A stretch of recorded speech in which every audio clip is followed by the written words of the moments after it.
tell you something.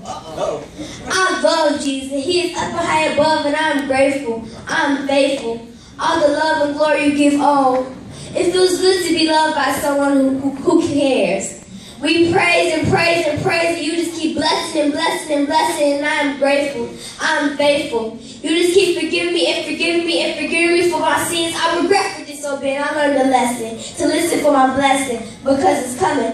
Because I'm more willing to pray to be able to say I'm going to heaven. Because Jesus, who I'm waiting to see, he got whipped for me, died on the cross for me. When it was raining, he covered me, walked side by side, step by step, and held me.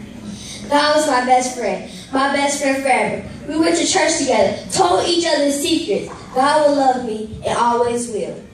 He will continue to bless me. There's no more laying on the cold hard ground. No trouble, no trouble, no trouble. He will cradle me like a baby, keep me steady, and when I am ready to go into the world of violence. Bang, bang, goes that shotgun to your head, and then you're dead.